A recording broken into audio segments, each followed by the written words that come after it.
Welcome to the Kentucky Valley Educational Cooperative New and Emerging Special Education Teacher Cadre Zoom meeting. Our focus today is going to be around specially designed instruction, and our work is guided by the work from John O'Connor, who authored the book Great Instruction, Great Achievement, which is a roadmap for special education administrators. So here you see the history of the special design instruction, and it's kind of tied back all the way to 1975's Education for All Handicapped Children Act. And special design instruction is part of special education and has been from the very beginning. It is instruction that fits into the overall scheme of what works for students with disabilities. And special design instruction is what we do different. So on this next slide, you see a possible list of things that would describe what special design instruction would mean or is. It would be specific to the student with disabilities. It's designed to meet the unique needs of the student with disabilities. We also draw on research-based high leverage practices that we have tried out and that are have been tried and researched by others, and it has a real strong base for working.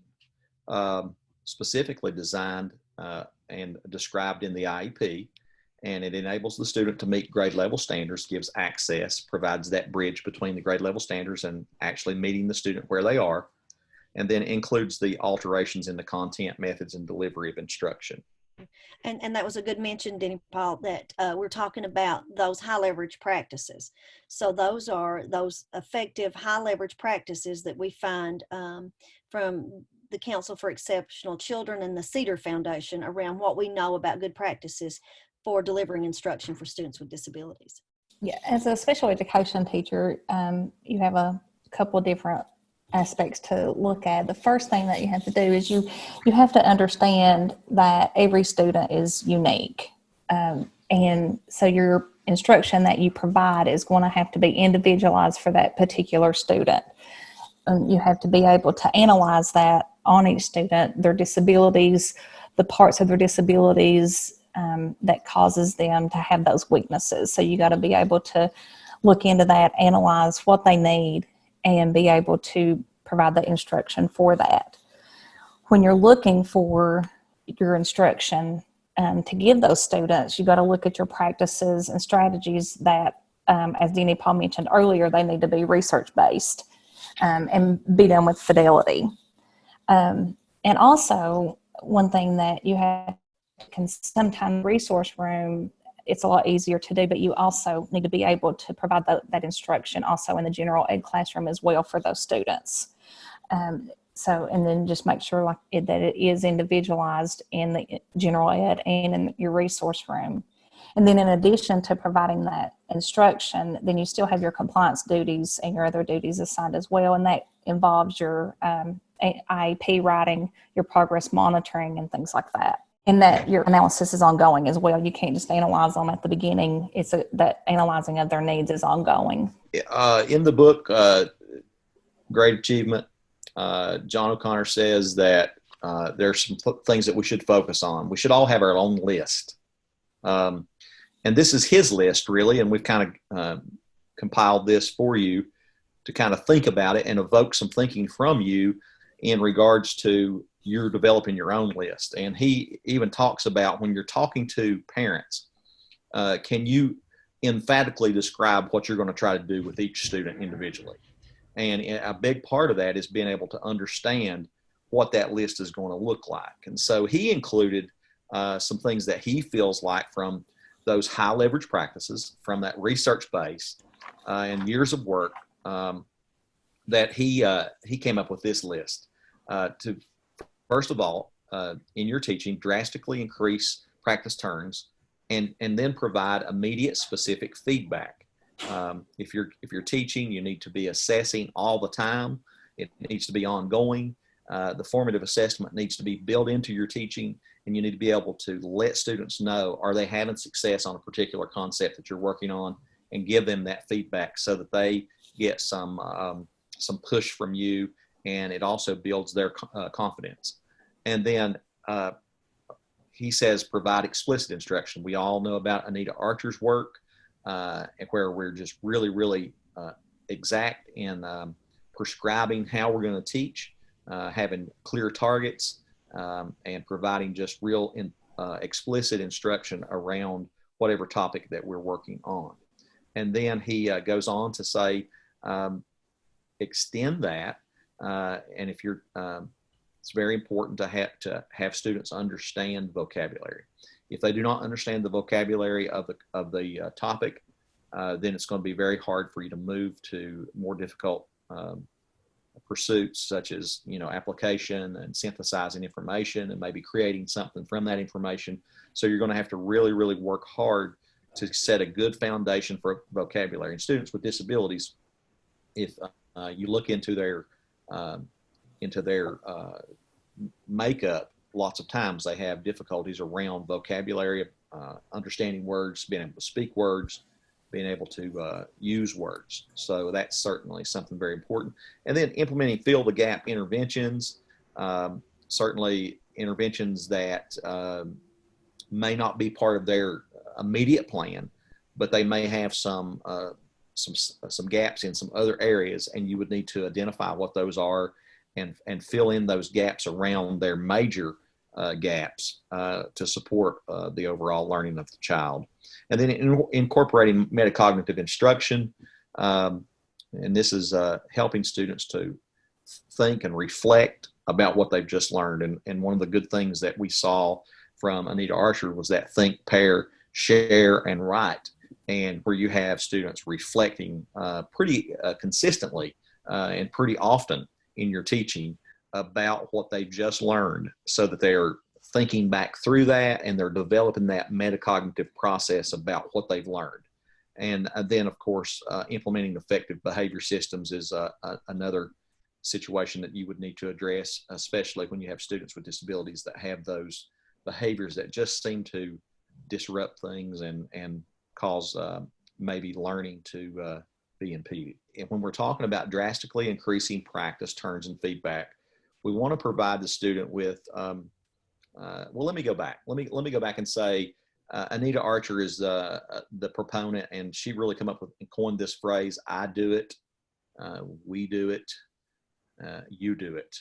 And what that simply means in explicit instruction is that you model for the students, and you may do that a couple of times for your students. You may model it for them. And then you enter into this phase where you do a lot of practice around the we do it together. We do it, we do it, we do it. You give them a lot of practice. You give them a lot of feedback during that time to kind of help guide them, scaffold their work, and give them support they need so that they can reach that level of proficiency where then you can turn them loose to allow them to work on their own and maybe do some independent practice. So repetition is key. I think it's a key to learning. I think it's very important for students with disabilities to have those practice turns.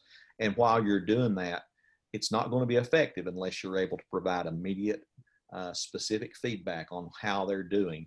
So that formative assessment needs to be built into your instruction. Okay, now we're going to talk even further about Dr. Anita Archer's work with explicit instruction. And these are some key points that she wants us to think about when we are designing our lesson and implementing that lesson. First of all, she says that it is highly important that we focus just on that critical content. And she has lots of her little Archerisms that she uses. And one of those that I remember is teach the stuff, cut the fluff, which means we don't have time to be teaching all the cutesy little things and all the things that we think are really, really, really fun. We've got to really narrow down and focus on our content. And now with our students losing a lot of instruction time due to the state of emergency that we're in right now, it's even going to be more important that we focus on just that critical content. And then of course she goes on to say that we should sequence our skills logically, especially for our kids with special needs. They need to see the picture, and they need to be able to follow along and see where we're going, and it needs to make sense to them when we are sequencing our skills. And then of course that goes right along into breaking down those complex skills into smaller units for them. We have to chunk the knowledge for our kids. We have to give them a good foundation, and then we have to build upon that foundation for them. and build that in chunks for them. And of course, we are to design our lessons that are organized and that they're focused, which really just goes back to the ones that I just mentioned. Keeping things organized for our kids so they can see the reasoning in it. And then, of course, keeping our lessons focused just on that critical content. And then, of course, the kids need to know what they're doing and why they're doing it and what their expectations are going to be. What's the outcome going to be? That's what we all want to know when we're asked to do something, is the reason why and what are we going to do. And then, of course, you begin your lesson with that prior knowledge. This is a good way for teachers to do some formative assessment with their kids when they begin a lesson to see if they really remember what was taught prior, and then they can make those decisions. Do I need to reteach this, or are we ready to move on? And then, of course, back to what Denny Paul was saying about the I do it, we do it, you do it, the modeling is that part of that I do it part and the we do it part for our kids. We model for our kids and let them see what they're expected to do. And of course, while we're doing all of this, we're using very clear and very concise language. The kids need to know what the expectations are, and they need to know what the outcomes are going to be. So continuing on with the work of Dr. Archer, you're going to provide your students with adequate range of examples and non-examples. The non-examples are very important so that they're not practicing the wrong skill or the wrong activity. You're also going to provide guided and supported practice.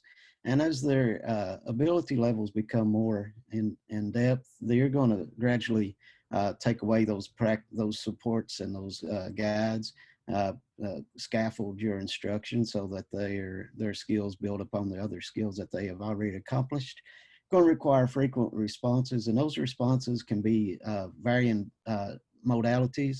You know, Dr. Archer uses several ways, and I'm seeing in classroom too, you give a thumbs up or thumbs down, or use a whiteboard or a dry erase board to indicate your answers, or hold a number up or a letter up, different ways that they can record or show their responses. Also, you're going to monitor student performance closely to make sure that they are practicing the skill appropriately and correctly. You don't want them to practice something wrong and then have to go back and reteach that or correct those mistakes. Provide immediate affirmative and corrective feedback. The affirmative is positive, and corrective, like I said, make sure that they're practicing the skill and learning the curriculum correctly to start with. The lesson should be delivered at a brisk pace. That way you keep the kids interested, keep them moving, keep the lesson moving, and it keeps them motivated as well. Help students organize their knowledge. A lot of times we need graphic organizers. I myself need one. I got a calendar I take with me everywhere I go, so try to make sure that my thoughts and my knowledge is organized. So different types of graphic organizers are very useful. And then you provide distributed and cumulative practice. Distributed practice is practice over a period of time. You may practice a math skill 3 or 4 times during the week. And then the cumulative practice, though the distributed practice builds up on previous lessons, the cumulative practice would be tying everything all together so that you have some type of assessment to show that the students do have understanding of the content. And this one's talking about giving vocabulary into your instruction. When you're providing that explicit instruction, embed that vocabulary in is very important, because a lot of times you may not realize that you're talking, the content that you're introducing, they don't know what those words, the definition of those words. So you want to ensure that they understand the vocabulary piece. That could be done by, maybe you could front load a lesson and do with the vocabulary. One way to do that would be like a multisensory approach to do that, and get a lot of practice, repetition for them to be able to understand that vocabulary to go into your content. Because in like the first, it says it needs to be with the core instruction and the SDI. So a way to do that, as I had mentioned, so you could put that into your core instruction. They need to be able to, the vocabulary words in that, you need to be able to read it, speak it, listen and also write about it to have the full understanding. And activating that prior knowledge, if they can make a connection with something that they already know into that vocabulary, that will help them to not only learn it quicker, but also get an understanding to help them remember that. A visual piece, going back to the multi-sensory aspect of it, if you can provide a visual for a vocabulary word, that will help that student make that connection to be able to know that visual support. Sometimes we have students who are visual learners, and how important that just providing a visual support for kids sometimes really kind of brings that to the next level for their learning. So we can talk a little bit about the fill in the gap intervention. We know that based on No Child Left Behind said that we have got to provide students with disabilities instruction on grade level standards. So we have to think about how are we going to get kids exposed to grade level standards. And then we have to think about how we're going to design our lesson and scaffold our work around prioritizing what those goals are for what that grade level expectation is, as Vonda talked about a little bit ago. But then how do we kind of do a backward design for our lesson planning, and how do we provide the most support for students to advance them as far as we can around the specially designed instruction? And so that's where we're challenged with that. We have to find those best practices, those high leverage practices, as Denny mentioned a little earlier, but how do we move students as far as we can at the quickest rate we can with the most support, and then we fade those supports over time. So we have to kind of think about that plan and how we're going to fill in those gaps. And so, we have kids that struggle, that have an IEP, and those students that do not have an IEP. So part of that is that intervention plan that we help with, that helps not only students with disabilities, but also helps those struggling learners. So those scaffolds and those instructional supports. And so one of the things that John O'Connor suggests is having just some preloaded interventions. So that there are some evidence-based interventions that help all students, or there's certain interventions, again, like those high leverage practices, those things that we know have the greatest effect size when you think about Hattie's work. But those instructional strategies that help kids the most, then we have kind of a house or a toolbox full of those strategies that we can pull out anytime. Just for example, the vocabulary instruction. We know that maybe front loading or pre-teaching the vocabulary, just as Chastity talked a little bit ago, that may give our students an advantage for when they actually start into text and to read and to understand text. So some of those things that we know would be effective. Same thing is like a Freyer model for vocabulary, or that we use some kind of visual representation to help students to connect with that vocabulary. So those things that we can do on the front end of that we know are effective are part of that toolbox, and we can pull those tools as we need those. The same thing for interventions. What are some of those interventions that we can provide for students that we know are effective around reading comprehension or for mathematics? For example, in reading comprehension, we know that there's some 7 strategies for enhancing comprehension. And so we might know what some of those strategies are and how to apply those strategies. So in the situation that we encounter a student that's struggling with comprehension, then we can pull a strategy out and we explicitly teach that strategy. We give them some scaffold. We give them some opportunity to practice with feedback and repetition. Then that's going to strengthen that students in that area. And Dion, I had an experience one time at a school where the students were having a lot of common problems when they were looking at fractions. And so there was a little bit of a problem-solving team assembled together. And so they looked at common problems that students had when learning those fractions, and they come up with a common set of interventions to help those students with those common problems. And so they use those interventions to fill in the gaps for those students. And I love the way that school approached that, just because it was a very systematic approach where they had interventions ready to go and preloaded for those students that were experiencing those common problems within the school. Yeah, and I think that's exactly what John O'Connor talks about in this work around how we plan and design that instruction. That's exactly what I think we're getting at here. And that's the very first thing on this next bulletin, that schools recognize that we've got some front-loaded interventions, some that we know that work with groups of kids, and that we use those. We might use those in our RTI, but we also use that for our students with disabilities. So that's part of planning and preparing and being kind of ready for delivering those interventions. The third bullet on this one's just talking about how we might use PLCs to analyze data. And so that's really that continuous improvement model, and thinking about how you look at the data and you see where students are at. Do we see mastery? The same thing for students with disabilities as well as our intervention groups, but did students make adequate progress? Did you have 80% of the class that demonstrated mastery of that standard? And so we start looking at that data, and then we make adjustments to our instruction based on that data that we have reviewed in those PLCs, and then we make instructional changes based on that. And that's where, again, we go back to those research-based, high-leverage practices that we know are most effective. And this gives our schools, a way to figure out, to really target what those gaps might be. So, we might not know what a student's issue is in reading unless we can pinpoint whether it's a phonics issue, if it's a phonemic awareness issue, is it a fluency issue.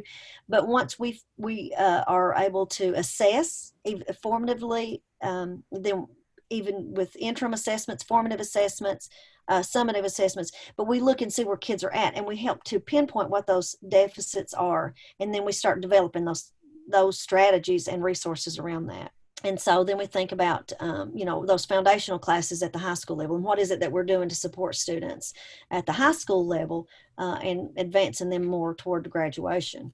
Yeah, I really love this. And we talked a little bit earlier about Anita Archer, and this is about thinking about your thinking.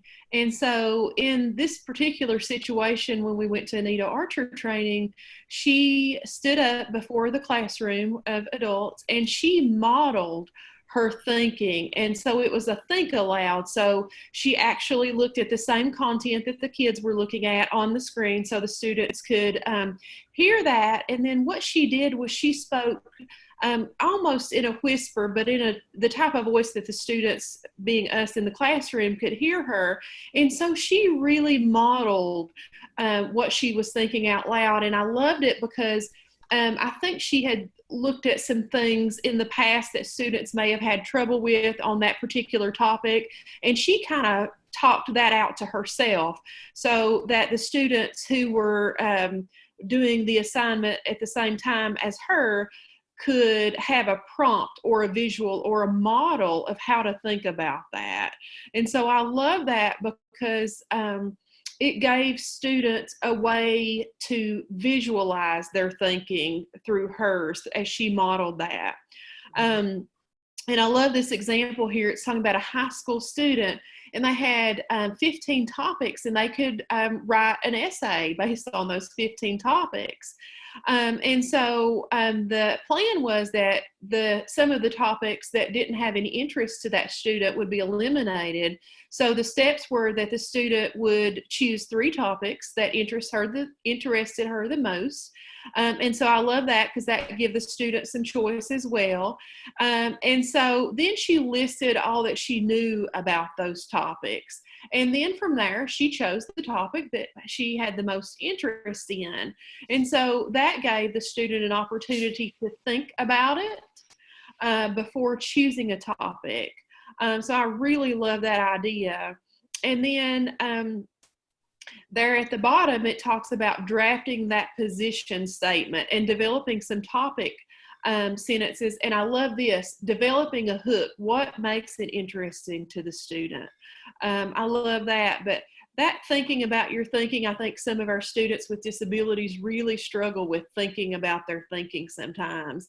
And I think that's a piece that sometimes we forget to model for them, and we forget to kind of show them how to think about their thinking.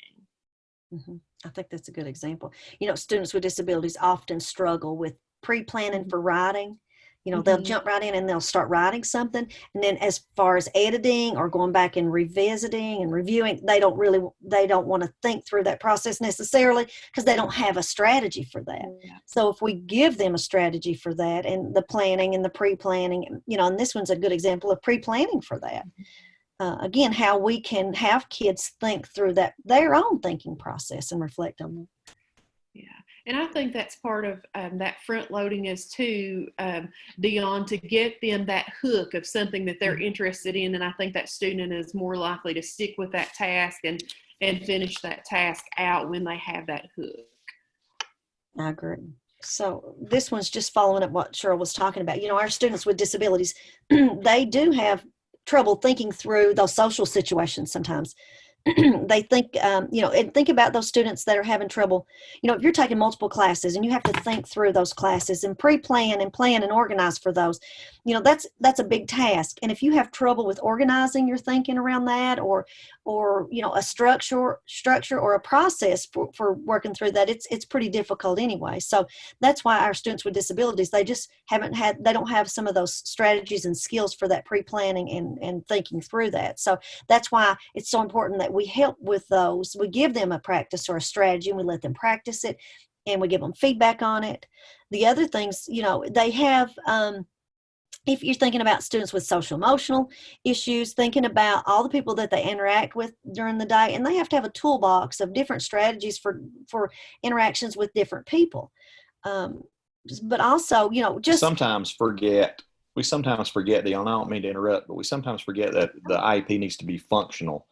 The goals need to be to make the student functional, and that's a big part of it, beyond the academics. And then it helps also with academics when you mold those two things together. That's a good point. That's a good point. And the rest of that was just, the rest of this slide is just talking about, you know, how we organize and how we structure our ways to do that, how we set goals, and just supporting our students with that. You know, they can probably articulate to you what their goals may be, but really designing a plan for how that might happen might not necessarily be a skill that they have, but that we can help them do that. And again, that makes that functional, Paul, as you just said. So this slide just talks about explicit instruction and using that in conjunction with metacognition, and how it's important that we have the systematic approach and we have a plan. And that's why we always refer back to that model from Dr. Anita Archer around the explicit instruction, the I do it, we do it, you do it model. And a big part of her work is that we spend some time thinking about the planning and how we're going to teach the lessons, what supports we're going to give for students, what examples and non-examples we're going to have for them, and how that we plan to address those issues if kids are not getting it. And so if we have that on the front end of when we're planning for our specially designed instruction, then we have more supports for students. And so, you know, one thing is thinking about how we have a plan for that, but then at the end of that, we have some opportunity for kids to reflect on their learning. You know, let the kids think about, did I really fully understand this? Do I still have questions about this? You know, maybe they've read through a text and they could think about, did they understand it? Do they have further questions? Is there a part that's not clear to them? Do they need additional clarification? But we teach kids to think through that. The other thing is, you know, we just want to have opportunities for lots of modeling, lots of guided practice, and lots of independent practice. And that those can be very fluid, that we can move from modeling to guided practice, but as we see that students might need some more support, we may need to go back to modeling and provide them some additional examples through that modeling. So that's the I do it, we do it, you do it part. And that's why, you know, Dr. Archer always says that you can go back and forth at any time as you see it necessary for your students. So we just think about that. And if we plan for that, then we're prepared for that. And then it helps us to better address that for our students. And, you know, we all need some kind of planning instruction. If we're going to deliver a lesson, if we're going to do a Zoom meeting, for example, we need a plan and a way that we're going to deliver that. So we have to spend some time on what we do in order to kind of get it worked out for our own thinking, but how we can use that to support our students. So that's the end of that. But we just wanted to let you know that accompanying the PowerPoint is available in our resource site guide with the new and emerging teacher cadre, and you'll have access to those Google links. But we also have in the new and emerging teacher cadre links that talk some more about explicit instruction, more about how we can use when we think about IEP goal writing, and we think about when we write a goal and we think about how that specially designed instruction is going to be selected to match that goal and how we can continue to support students. So if you have any other questions, you are invited to email any of our KVEC special ed team, or you can join us on the holler. And there's links to all kinds of resources that are available for you. And if you just want to join for a conversation, we're happy to do that. But we appreciate your time, and we hope that you are able to apply some of those principles of explicit instruction and how that can transfer for your specially designed instruction. Thank you.